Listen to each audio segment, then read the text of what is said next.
Welcome to another exciting biblical story. Did you ever have a dream which was special to you and you never forgot it? In this program, you will hear about a dream King Solomon had, and this dream totally changed his whole life because God was talking to him in this dream. But before I tell you what dream King Solomon had and what God spoke, I have to tell you which advices King David gave to Solomon before he died. You know, do you remember that there was a man called Shimei and he was cursing David when Absalom was coming after him, when Absalom took over, and David didn't punish him, but he said to Solomon, you know, he has been cursing me, so do with him whatever you think is right or wrong, and be sure that you also have to punish Joab, because he killed 2 innocent Israeli officers. And you know, there was one man, Barzillai from Gilead. He was so nice to me. He helped me when I was fleeing from Absalom. So be sure to be nice to him. And King David said, Solomon, you handle this. That if you handle these enemies of yours, you will have peace. And Solomon, please obey the Lord's commandments. If you obey God's commandments, if you love God with all your heart, with all your soul and all your mind, if you love God and worship Him alone and don't worship any idols, listen, don't worship any idols, then God will bless you. Because God said to me, He will give me always a king in my family, in my descendants. So you heard how King Solomon was ordained as king in the last program. Now he was the king of Israel, and he did what his father said to him. And to Shimei he said, you come and live in Jerusalem, but don't leave Jerusalem. If you leave Jerusalem, you will die. So one day, 2 servants of Shimei were running away to the king of Gaza or Gerar. And, you know, Shimei didn't honor the king Solomon by obeying him. So he left for his 2 servants. And, of course, Solomon was in control, and his officers told him so. Shimei had to die. You know, King Solomon gave him a chance to change, but he was not changing. So, I don't know. He had to die then. We don't know. Perhaps he changed in his heart, but he didn't obey King Solomon. So he had to die. And also, Joab, the officer, had to die. And you know that King Solomon didn't kill Adonijah, his brother, when he was ordained to be King Solomon. But you know, his brother Adonijah asked for Abishag, you know, the woman who cared for King David when he was old.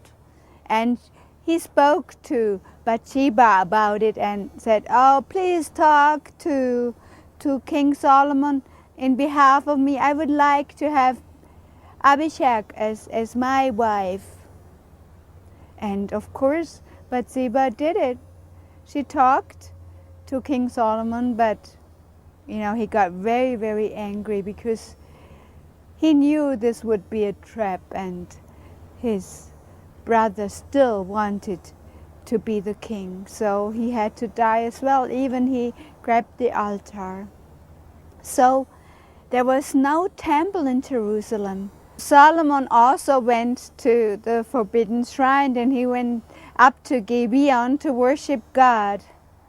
And God must have forgiven him because God appeared to him in a dream.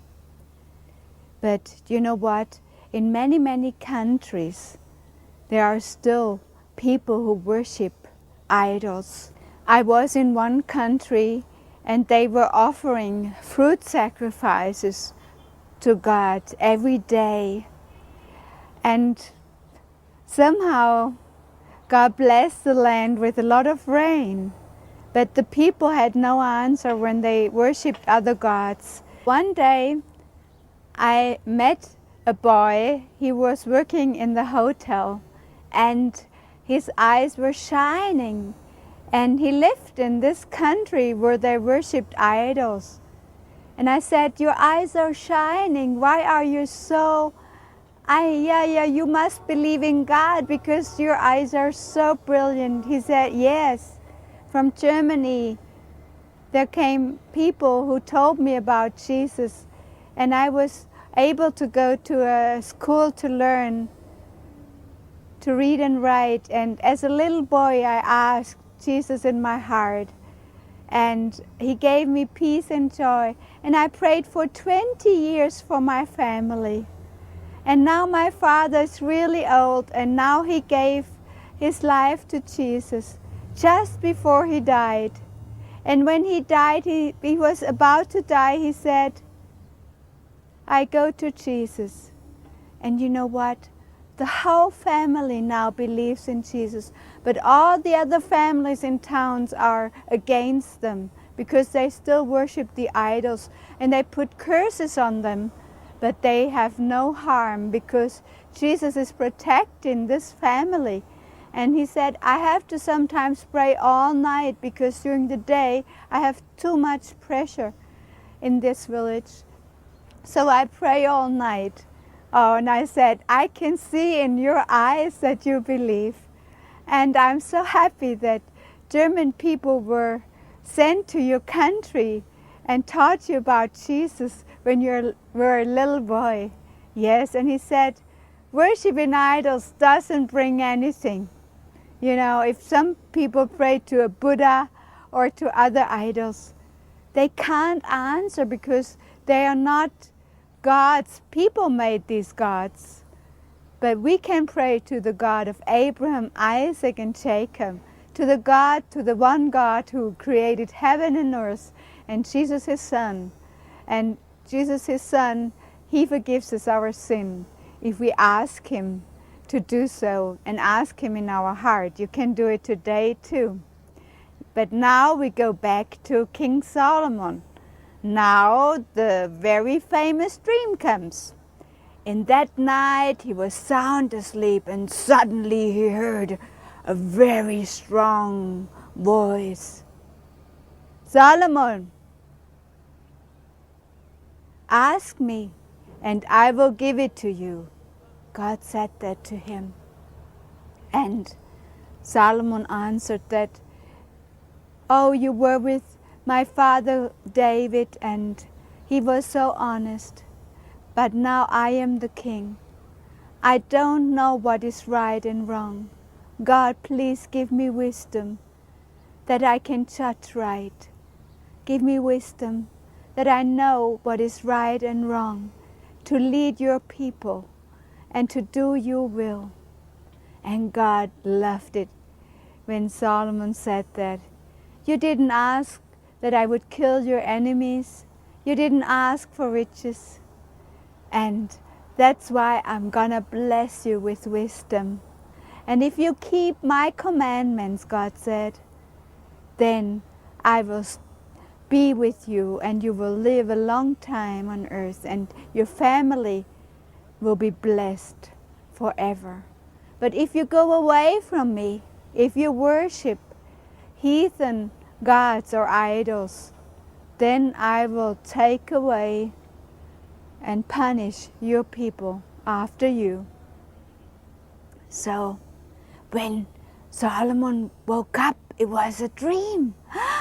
Oh, God was there. But it happened. God gave Solomon such a lot of wisdom, I tell you. He became world famous because he was so wise, and all the kings around him made peace with him.